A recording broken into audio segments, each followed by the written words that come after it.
오늘은 제가 기도하면서 말씀을 준비하다가 하나님을 믿는 것이 무엇인지, 우리가 믿고 있는 하나님이 어떤 분인지 좀 개념 정리를 해야 될 필요성을 좀 느껴가지고 성경에서 말하고 있는 믿음을 좀 같이 한번 나누려고 합니다. 여러분 교회 다니신 지 이제 꽤 되셨죠? 우리가 하나님을 믿는다고 하고 믿는데 과연 지금 내가 이게 하나님을 믿고 있는 건지 아니면 믿는 척하고 있는 건지 믿었다고 착각하는 건지, 성경에서 말하고 있는 하나님은 어떤 분인지 그 대상을 정확히 알고 올바른 성경 위에, 올바른 지식 위에 우리가 믿어야겠죠. 근데 대부분 좀 이런 개념이 잘 안 잡혀 있고 신앙생활을 꽤 오래 하시는 것 같아요. 그래서 오늘 우리가 믿고 있는 하나님 어떤 분인지를 좀 같이 살펴보도록 하겠습니다. 먼저 야고보서 오늘 본문 말씀이시죠. 2장 12절부터 22절까지 우리 같이 함께 읽도록 하겠습니다. 시작. 내 형제들아, 만일 사람이 믿음이 있노라 하고 행함이 없으면 무슨 유익이 있으리요? 그 믿음이 능히 자기를 구원하겠느냐? 만일 형제나 자매가 헐벗고 일용할 양식이 없는데 너희 중에 누구든지 그에게 이르되 평안히 가라, 덥게 하라, 배부르게 하라 하며 그 몸에 쓸 것을 주지 아니하면 무슨 유익이 있으리요? 이와 같이 행함이 없는 믿음은 그 자체가 죽은 것이니라. 어떤 사람은 말하기를 너는 믿음이 있고 나는 행함이 있으니 행함이 없는 내 믿음을 내게 보이라. 나는 행함으로 내 믿음을 내게 보이리라 하리라. 내가 하나님은 한 분이신 줄 믿느냐? 잘하는도다. 귀신들도 믿고 떠느니라. 아하, 허탄한 사람이 행함이 없는 믿음이 헛것인 줄로 알자고 하느냐? 우리 조상 아브라함이 그 아들 이삭을 제단에 바칠 때 행함으로 의롭다 하심을 받은 것이 아니냐? 내가 보거니와 믿음이 그 행함을 함께하려고 행함으로 믿음이 온전하게 되었느니라. 아멘. 네, 무슨 얘기인고 하니 우리가 정말 믿는다면 그것이 행동으로 나온다는 얘기입니다. 그렇죠?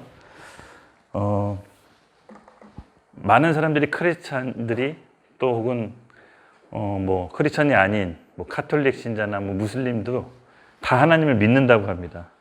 그렇죠? 근데 우리가 믿고 있는 이 하나님이 과연 성경에서 말하고 있는 믿음인지 오늘 한번 쭉 저랑 점검해 보는 시간을 갖도록 할게요. 믿는 것과 아는 것. 예수님이 십자가에서 죽고 부활하셨다는 것을 우리 지식적으로 아는 것이 믿었다라고 착각하기 쉽습니다. 우리 지금 읽은 야고보 말씀이 뭐라고 나왔죠? 믿는다라고 하는 것은 행함이 동반된다고 나왔죠. 즉 믿었다라고 할 때 3요소가 있습니다. 뭐냐면은 지식적으로 내가 들은 걸 이해를 해야 돼요. 그리고 들은 것들을 내 마음속 깊은 깨달음으로 감동이 와야 되고, 마음속 깊은 깨달음이 감동이 왔다면 행동으로 나오게끔 돼 있죠. 우리가 아이스크림을 먹고 너무 맛있어서 다른 사람에게 이렇게 권해주잖아요. 그렇죠? 그것은 뭐죠? 옆에서 봤을 때 아, 저 사람 지금 아이스크림 저거 맛있다라고 믿고 있구나라고 인식할 수가 있죠. 그렇습니다. 정말 그 사실을 깨닫고 믿는 사람은 그 삶의 열매로 나오게 됩니다. 근데 여러분 우리 잘 볼게요. 우리가 예수님 믿고 신앙생활을 꽤 오래 하고 교회 생활도 많이 했잖아요. 근데 예수님이 원하시는 삶의 열매들이 있습니다. 그렇죠? 만약에 우리 가운데 그런 예수님의 삶의 열매가 행위로 나오지 않는다면 잘 생각해 보셔야 됩니다. 정말 내가 지금 믿고 있는 건지, 아니면 그 교회라는 문화 속에서 그냥 잘 살고 있는 건지. 성경에서 말하는 믿음이란 적어도 내 인생을 걸고 내 목숨을 건다까지 가야 되는 겁니다. 많은 크리스찬들이 믿는다라고 할 때 지적인 동의에서만 머무르고 그것이 나의 믿음이로 착각하는 경우가 많습니다. 그래서 오늘 아는 것과 믿는 것을 좀 분리해서 나의 신앙은 지금까지 어디를 와 있는지 여러분 한번 진지하게 생각해 봅시다. 아까도 얘기했죠. 믿음의 3요소. 하나님 말씀을 이해했다면 내 마음의 영에 깊은 깨달음과 감동이 있어야 되고, 그 감동과 깊은 깨달음은 반드시 행위로 이어져야 됩니다. 즉 지적인 이해, 마음의 감동, 그리고 행위가 이어져야 성경에서 말하는 믿음인 것입니다. 그럼 질문 하나 하겠습니다. 여러분 하나님 믿습니까? 네, 믿습니다라고 말했습니다. 하나님은 어떤 분이십니까? 아는 대로 지식이 있으니까 한번 말해보시죠. 여러분이 아는 지식대로 하나님이 어떤 분일까요? 인준아, 하나님은 어떤 분이십니까? 인준이한텐?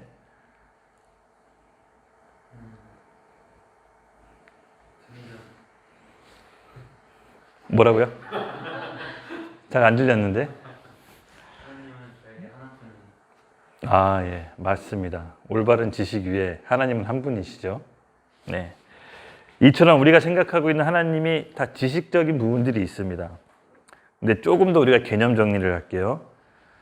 크리스찬, 적어도 기독교인이라고 말할 때 하나님을 믿는다라고 할 때는 우린 성부 하나님, 성자 하나님, 성령 하나님 이 세 하나님을 믿는다라고 말합니다. 그렇죠? 성부 아버지 하나님, 성자 아들 예수님, 성령 하나님 이 세 분이 각각 다른 인격체를 가지고 있지만 한 분이십니다. 여러분 이해되십니까? 세 명의 역할이 다르고 질서가 다른데 한 분이래요. 이게 바로 교리라는 겁니다. 삼위일체 하나님. 말씀에는 없지만 그 말씀을 정리한 올바른 지식 위에 정리한 게 바로 교리인데 우리 크리스찬들은 성부 하나님, 성자 하나님, 성령 하나님이 각각 다른 하나님이시며 한 분이시다는 걸 믿는 삼위일체 하나님이 교리를 믿는 겁니다. 그러므로 올바른 교리가 있지 않으면 우리의 믿음도 다른 데로 빠져나갈 수가 있어요. 우리 아까 기훈이랑 밥 먹다가 슈거 얘기했었는데 저 어렸을 때 다미선교회라고 아세요? 슈거 한다고 해서 MBC 뉴스데스크에서 그 생방송 해줬어요. 근데 그들도 똑같은 하나님을 믿는데 교리가 잘못돼서 예수님이 언제 어느 때 오신다는 걸 계시로 받았다고 해서 하늘로 들려 올려진다는 걸 전국에 생방송했던 때가 저 초등학교 때 있었습니다. 저도 되게 충격적이었는데 여러분 그것처럼 올바른 말씀 위에 올바른 교리가 너무 중요합니다. 똑같은 말씀을 보고 잘못된 교리를 읽고 여러분 알잖아요. 자기가 예수, 재림 예수라고 해서 나온 많은 사이비 교주들 성경의 해석을 잘못했기 때문에 그런 교리에 빠지는 겁니다.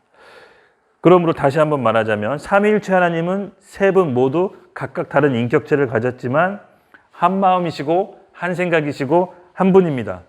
이 세상에 없는 개념이기 때문에 우리가 조금 이해하기 어렵습니다. 그렇지만 우리는 이 삼위일체 하나님 한 분이라는 걸 믿습니다. 그렇죠? 네, 헷갈리시면 안 됩니다. 성경 말씀의 올바른 교리가 바로 이 삼위일체 하나님이라는 건데요. 여러분, 이 삼위일체 하나님이란 말이 딱 이게 믿어지나요? 질문 한 번 더 할게요. 딱 믿어지나요? 네, 훌륭하십니다. 그러면 성부 하나님이 어떤 분인지를 살펴보겠습니다. 성부 하나님, 성경에서 말하는 성부 하나님은 잘 아시죠? 창조주, 우리 온 우주를 창조하시고 또 전능자이시죠? 실수가 없으시고 그의 하시는 일이 완전하셔서 우리를 한없이 또 사랑하십니다. 바로 그분을 우리가 뭐라고 부르죠? 아버지라고 부릅니다. 이게 정말 신비한 건데 여러분 이것만으로도 게임이 끝난 겁니다. 창조주 하나님, 전지전능하신 분, 무소불위의 하나님께서 내 아버지가 되시고 내 배경이 되시고 우리 보호자가 되십니다. 여러분 믿어지세요? 이게 믿어지면 끝난 겁니다. 이 사실을 믿고 마음 깊이 깨달아 감동받는 사람은 어떤 삶을 살겠습니까? 하나님 마음을 헤아려서 살겠죠? 우리 하나님 아버지의 마음이 뭐라고 그랬죠? 아들을 믿고 영생하는 길을 우리 모두 다 바란다 그랬죠?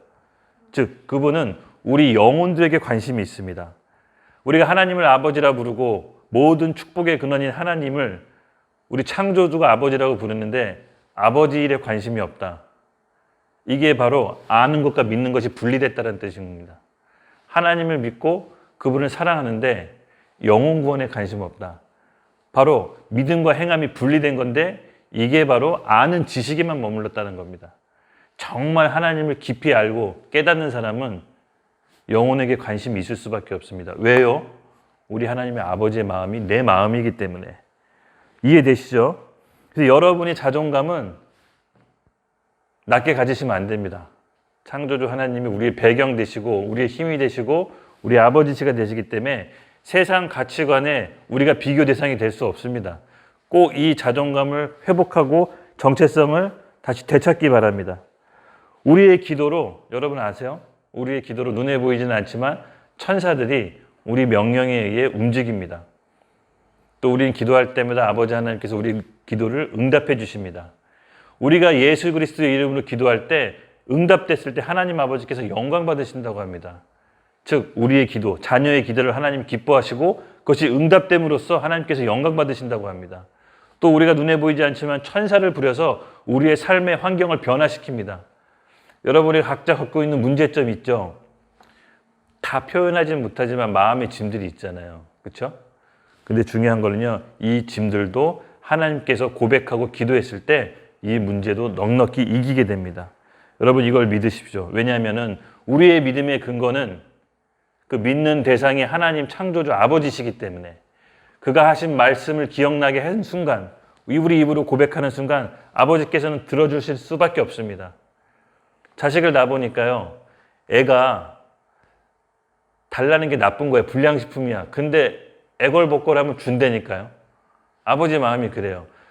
먹으면 안 되는데 너무 원하니까 또 줘요.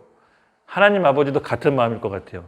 우리가 기도할 때 설사 우리의 욕심 때문에 기도할지라도 우리한테 유익이 없을지라도 우리 자녀가 그걸 너무 원하면 또 주세요. 물론 우리가 받고 이제 나중에 깨달은 거죠. 아, 이게 아니었구나. 하지만 그 정도로 하나님 아버지는요. 우리 자녀의 기도를 너무 듣고 싶어 하시고 또 우리한테 너무 약해요. 하나님이 성경을 보시면요. 가장 약한 부분이 뭐냐면은 바로 우리예요. 인간, 사람. 사람한테 약하시고 본인의 법칙도 깨세요. 본인이 세워놓은 여러 가지 영적 질서가 원리도 있는데 인간 때문에 깨세요. 그런 성경 본문들이 여러 구절이 있습니다. 근데 다른 피조물들한테 어떻게 대하죠?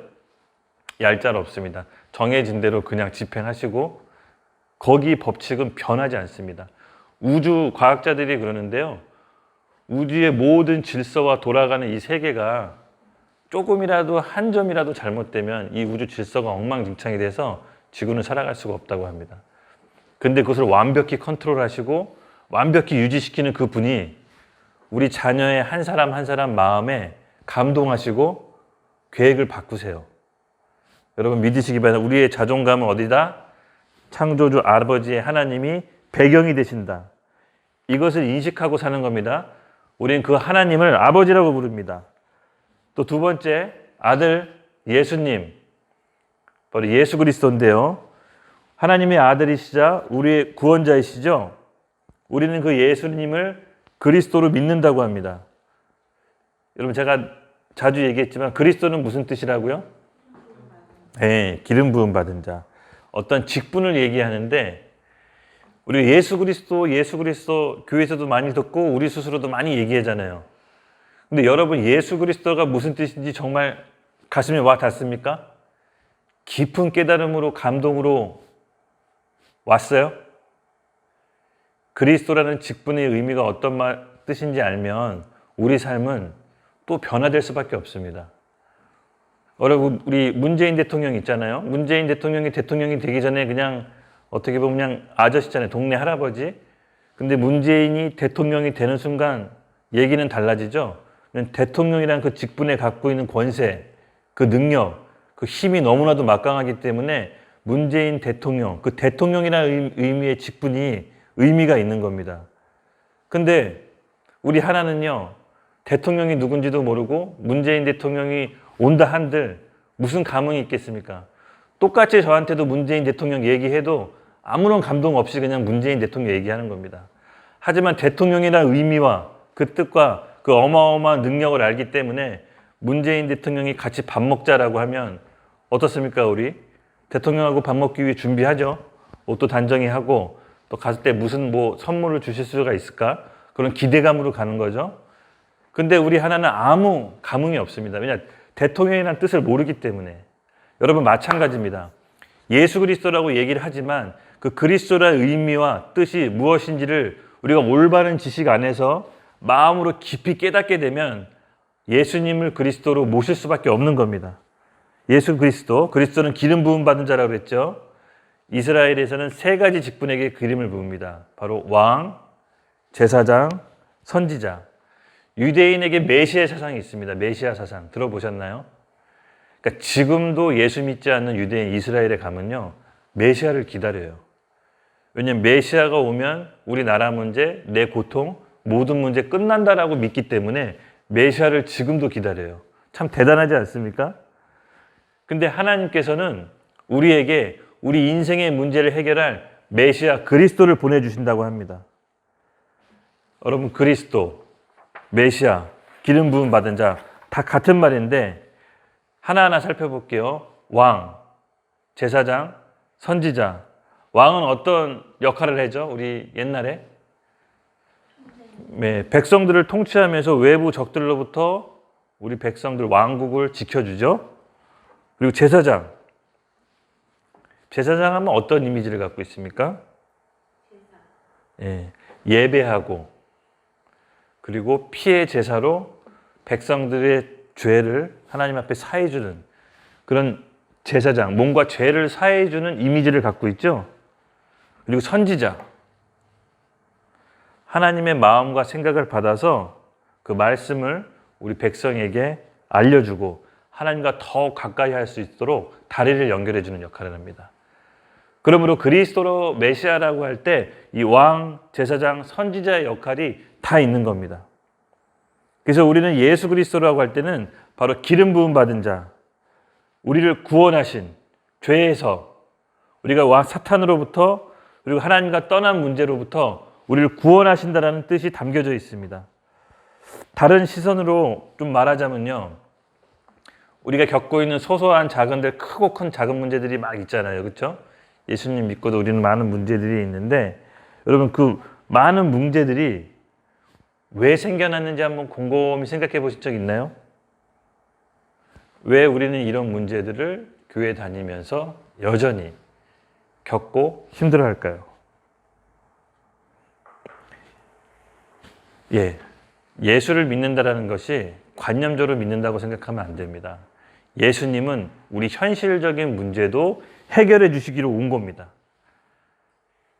단순히 무슨 내가 갖고 있는 직업, 결혼, 여러 가지 우리가 갖고 있는 이렇게 부채 문제도 있고 또 개인적인 여러 가지 삶의 인간적인 관계 문제도 있잖아요. 근데 예수님은요, 이런 거에 관심이 있으실까요? 없으실까요? 있습니다. 왜냐하면 이런 현실적인 문제를 사복음서에 보면요, 예수님께서 해결해 주러 오세요.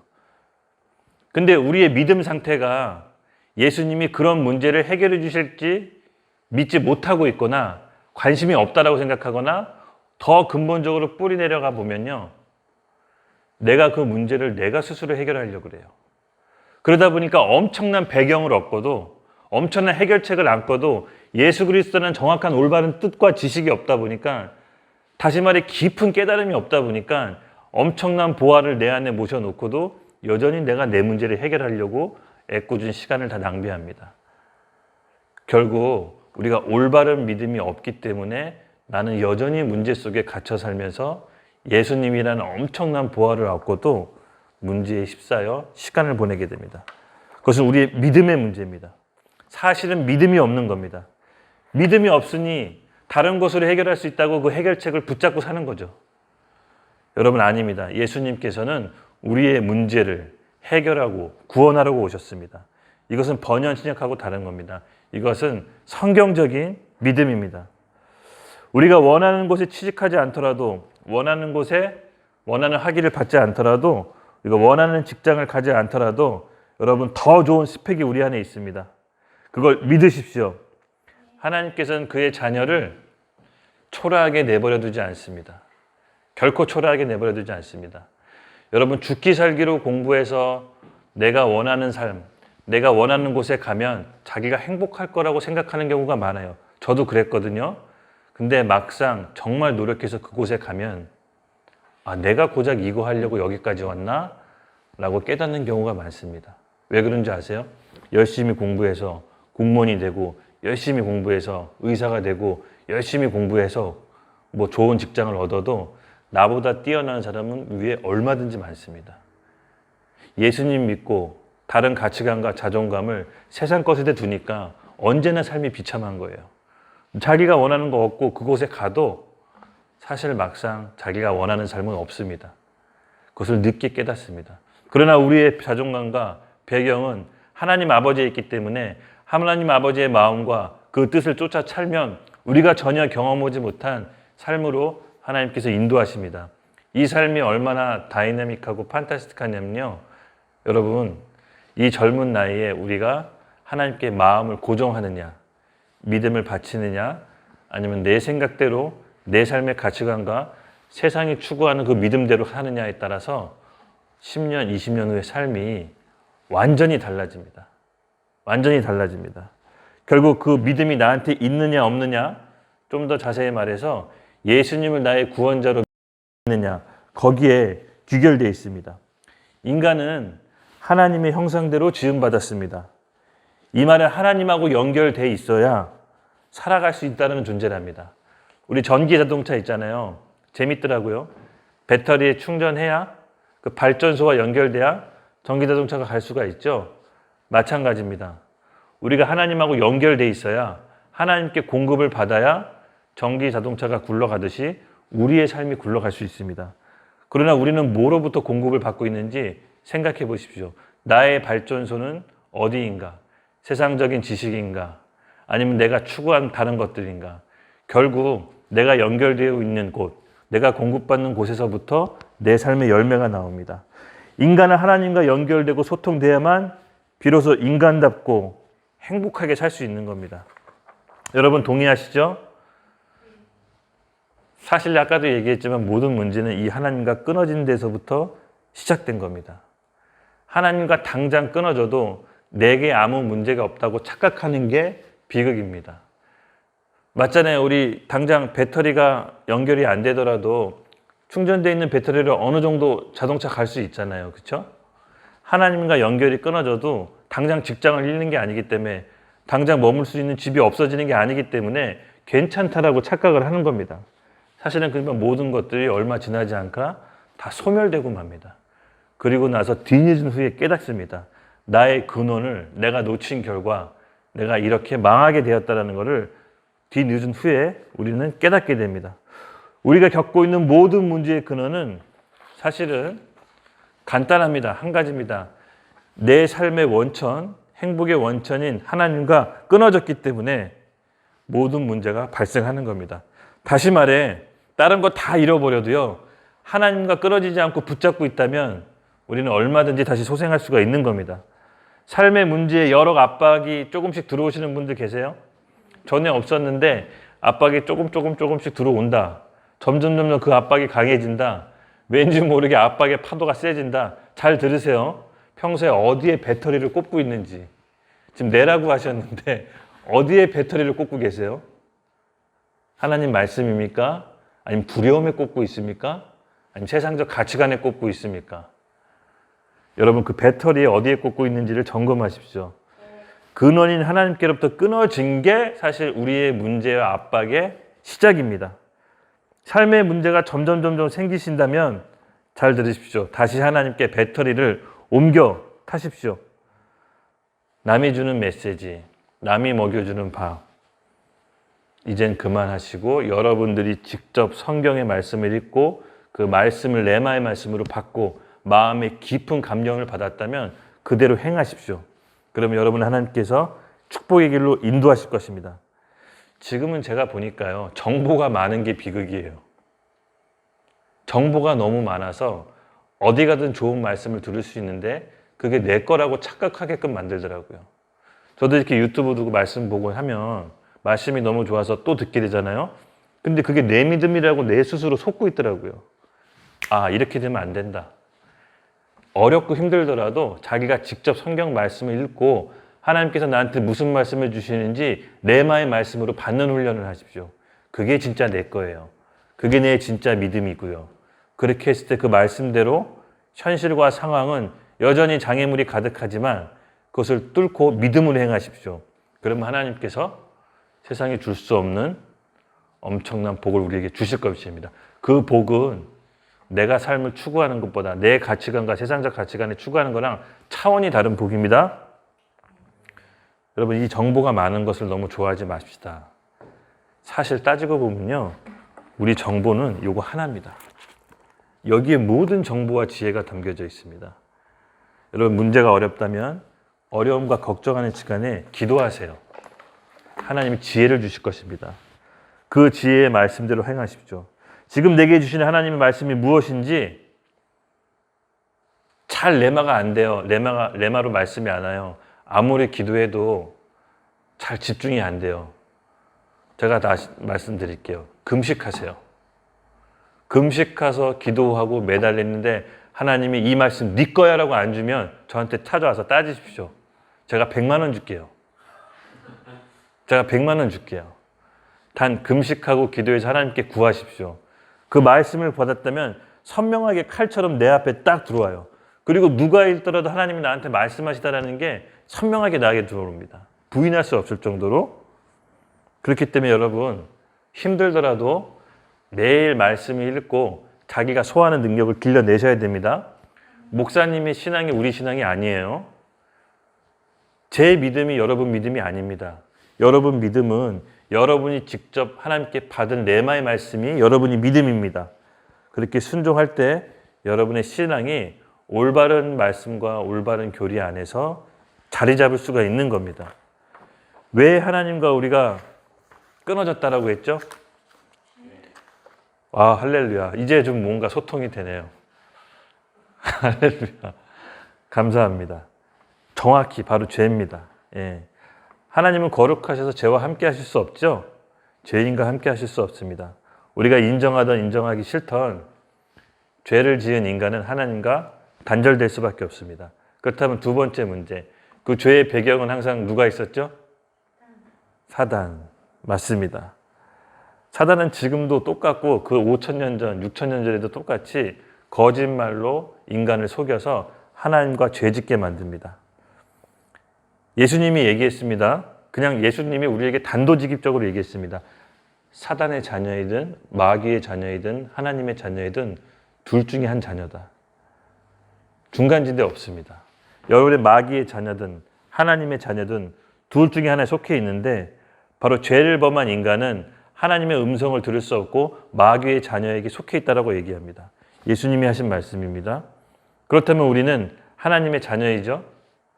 인간이 근본적인 문제에 빠져나올 수 없는 구덩이가 바로 이 죄와 사단, 하나님과의 단절입니다. 스스로 이것을 뿌리칠 수 없기 때문에, 스스로 이 문제를 해결할 수 없기 때문에 우리에게 하나님께서 메시아, 구원자, 그리스도를 보내주시기로 약속하신 겁니다. 그래서 그 메시아 구원자 예수님을 내 마음으로 믿고 의에 이루고 입으로 고백하면 구원에 이른다고 했습니다. 여러분, 이 사실을 믿는 것이 우리가 믿는 예수 그리스도, 아들 예수님을 믿는 겁니다. 사단의 머리를 깰 권세, 왕으로 오셨고요. 우리의 모든 죄, 과거의 죄, 현재의 죄, 미래의 죄, 예수 그리스도의 보혈로 십자가에서 영원히 완벽하게 단번에 해결하신 그 피로 말미암아 우리가 하나님을 만날 수 있는 길을 여신 겁니다. 바로 선지자의 역할을 하셨죠. 또 예수님을 믿은 즉시 하나님의 마음을 받아서 그 마음대로 살 수 있도록, 하나님과 소통할 수 있도록 선지자의 길을 여신 겁니다. 우리는 그 예수님을 구원자라고 부릅니다. 즉, 인간의 문제는 인간 스스로 구원받을 수 없기 때문에 메시아, 그리스도가 필요한 존재입니다. 그것을 내 스스로 인정하고 믿고 예수님을 나의 구원자로 모실 때 성령께서 우리 안에 들어오시는 겁니다. 예수님을 구원자로 믿는다는 것은, 정리할게요, 나의 죄, 그리고 그 죄에 붙잡혀 있는 그 사단, 그 하나님부터 끊어진 모든 문제를 다시 회복시켜서 하나님의 자녀로 배터리를 다시 연결시키는 겁니다.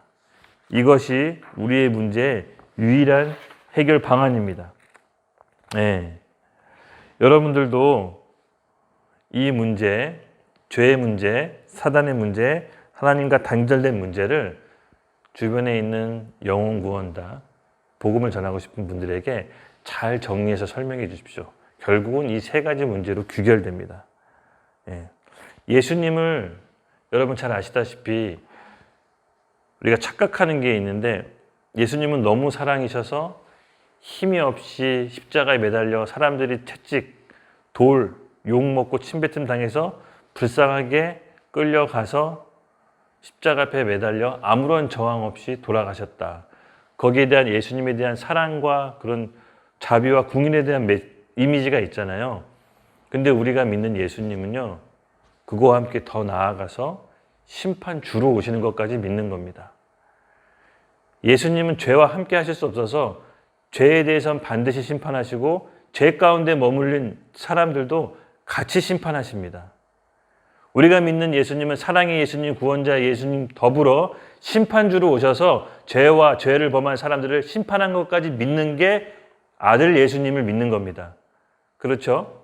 예수님이 십자가에서 모든 죽음과 죄와 우리의 모든 것들을 담당하고 돌아가셔서 사셨다는 것은, 부활하셨다는 것은 그 죄에 대한 제사가 하나님 보시기에 완벽했다는 뜻입니다. 그 완벽한 부활이 있기 때문에 하나님은 그 죄를, 그 제사를 받으신 겁니다. 무슨 말인지 아셨죠? 그래서 우리는 그 예수님을 통틀어 믿는 겁니다. 죄에 대하여, 의에 대하여, 심판에 대하여 성령께서 오시면 깨닫게 해주신다고 했죠.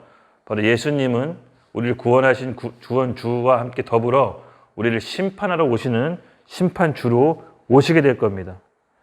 그러므로 우리 인생은 여러분 잘 생각해 보십시오. 더 이상 우리 게 아닙니다. 성경에서는 두 주인이라고 얘기합니다. 예수님이 주인이든 사단이 주인이든 둘 중에 한 주인을 우리 가운데 모시고 있는데 우리가 자유롭게 살고 우리가 우리의 삶을 선택하는 것처럼 보이지만 실상은 두 주인 아래 한 종으로 살아가고 있는 겁니다. 중간지대가 없습니다. 여러분 지금 누구를 주인으로 모시고 있습니까? 여러분이 믿는 예수님이 어떤 분이신지를 머리로, 지식으로 정리한 다음에 기도로 깊게 깨닫게 해달라고 하십시오. 깊게 깨닫게 해달라고 하십시오. 그러면 내 안에서 예수님이 그리스도가 어떤 분인지를 성령께서 조명해 주셔서 지식의 차원을 뛰어넘어 내 마음의 깊은 감동으로 깨닫게 해주십니다.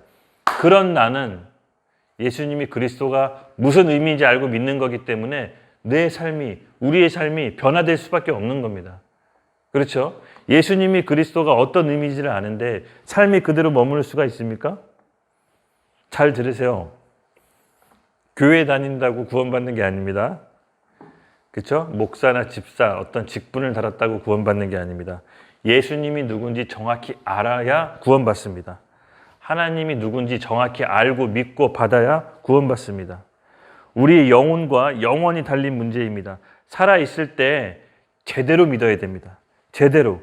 사실 오늘 내용 굉장히 중요한데 여러분이 진짜 믿고 있는 믿음이 근거는 무엇이고 우리가 하나님을 믿는다고 하는데 그 하나님이 어떤 분인지 지금 정리하는 겁니다. 말씀으로, 교리로 머릿속에 잘 정리하십시오. 그래야 그 안에 올바른 믿음이 생기는 겁니다. 그 다음 우리가 믿고 있는 또 하나님 계시죠? 성령 하나님. 성령 하나님까지 믿는 게 우리가 믿는 하나님입니다. 구원의 계획자는 성부의 하나님이고 구원의 길을 여신 분은 예수 하나님, 예수 그리스도. 그러면 그 구원을 완성시키시는 분은 누굽니까? 성령 하나님. 각각 세 분이 다른 하나님이신데 다른 역할인데 한 분이시라고 합니다. 이 세상에 없는 개념이지만 너무 재밌고 놀랍고 신비롭지 않습니까? 세 분이 마음이 항상 같대요. 그리고 세 분이 항상 같이 움직이신대요.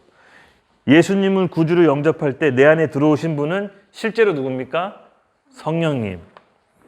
우리에게 하나님 말씀을 깨닫게 하시고 생각나게 하시고 양심의 가책을 느끼게 하고 은혜와 하나님을 따르고 싶은 마음을 주시는 분이 바로 성령님이십니다. 이 성령님이 우리 안에 들어와 구원을 인치시고요. 영원토록 우리와 함께 하시며 우리를 떠나지 않는다라고 약속하셨습니다. 뿐만 아니라 예수님께서 직접 언급하셨어요. 성령이 오시면 우리를 모든 진리 가운데로 인도하신다고. 그는 스스로 말하지 않고 오직 들은 것을 말하는데 장래의 일 또한 우리에게 알려주신다고 합니다. 너무나 신비롭지 않습니까? 예수님을 구원자로 믿는 즉시 그 성령 하나님께서 우리 안에 들어오셔서 우리에게 진리와 의의를 깨닫게 하시고 우리를 모든 진리 가운데로 인도하신 것과 함께 플러스 앞으로의 장래일도 알려주신다고 합니다. 얼마나 안심이 됩니까? 여러분 모든 일을 할 때 얼마나 많이 기도하고 하십니까? 다시 한번 제가 강조하는데요. 어떤 일을 결정하고 할 때 주님의 음성을 듣고 하십시오. 설사 자기 판단이 맞더라도 자기 계획이 맞더라도 누가 보더라도 맞는 거라 할지라도 성령님께 구하고 주님의 음성을 듣고 행하십시오. 왜냐하면 그분은 완벽하시고 우리의 앞날까지 아시기 때문에 우리의 실수까지도 커버해 주십니다. 오죽했으면 예수님이 이렇게 표현했습니까? 제자들에게 내가 계속 있는 것보다 살아서 너희와 함께 있는 것보다 보혜사 성령님이 오시는 게 너에게 더 유익하다. 지금 그 성령님이 우리 가운데 거하시고 우리 함께 있으시죠? 예, 이게 가장 완벽한 상태입니다. 사실은 믿음을 보여달라 사람들이 눈에 우리가 진짜로 확실히 믿을 수 있는 도마와 같은 믿음을 보여달라고 하는데 실상은 그게 아니라 예수님이 우리 가운데 거하시고 성령님이 우리한테 거하신다는 것은 그 믿음보다 더 확실한 깨달음을 주시는 겁니다. 아직 그렇게 얘기하시는 분은 잘 믿음이 뭔지를 모르시는 겁니다. 그래서 우리가 틀림없이 언젠가는 다 죽죠. 우리가 이렇게 만나고 서로 얘기하고 떠들고 있지만 어차피 하나님 앞에 섭니다. 우리는 하나님 앞에 그 순간까지 계속 변해야 됩니다. 분명히 우리는 하나님 앞에 죽음의 순간을 맞이하는데 여러분 제대로 믿어야 되지 않겠습니까? 제대로 믿었다면 제대로 살아야 되잖아요. 한 번뿐인 인생 성령님이 우리에게 인도하시는 이 길을 우리가 제대로 살아야 되지 않겠습니까? 그래서 하나님을 제대로 믿고 그분의 음성에 순종해 제자가 되는 것은 여러분 그렇게 어려운 길이 아닙니다. 결국 내가 십자가 앞에서 죽고 나의 계획과 내 주인 노릇하는 나를 십자가에서 죽이고 예수 그리스도를 나의 주인 삼아 그분의 음성을 듣고 그대로 순종하는 삶이 사실 가장 축복된 삶인데 우리가 그게 잘 안 되는 거죠. 그렇죠? 알면서 안 되는 겁니다. 그럼 우리가 기도할 때는요. 오늘 이 말씀을 듣고 우리가 믿는 하나님에 대해서 좀 정리가 되셨죠? 정리되셨을 거라고 믿습니다. 하나님은 누구시다? 성부 하나님, 성자 하나님, 성령 하나님. 이 세 분 하나님을 믿는 거고 성부 하나님은 창조주, 우리의 배경 되시고 우리의 자존감 되시고 우리의 근본 되신 하나님이신 거고 우리 성자 하나님, 예수 그리스도 우리 죄와 사단과 하나님께 단절된 그 모든 문제를 해결하시고 우리를 영원히 인치시고 심판주로 오셔서 우리를 이제 심판하러 오시는 그 예수님을 믿는 거고 성령 하나님은 예수님을 믿는 즉시 눈에 보이지 않지만 우리 마음 가운데 거하셔서 우리의 길과 우리의 앞날을 인도하시고 영원토록 우리와 함께 하시며 구원을 완성하시는 분이시라고 오늘 교리, 개념 정리를 한 겁니다. 그렇죠? 요 하나님들을 우리가 진실로 믿었다면 이제는 우리 야고보서의 말씀에 나와 있는 것대로 하나 뭐라고요? 그대로 말씀을 읽고 레마의 말씀으로 받고 그대로 행합시다. 그러면 우리에게 하나님이 예비하신 길들을 보여주실 것입니다. 같이 기도합시다. 예.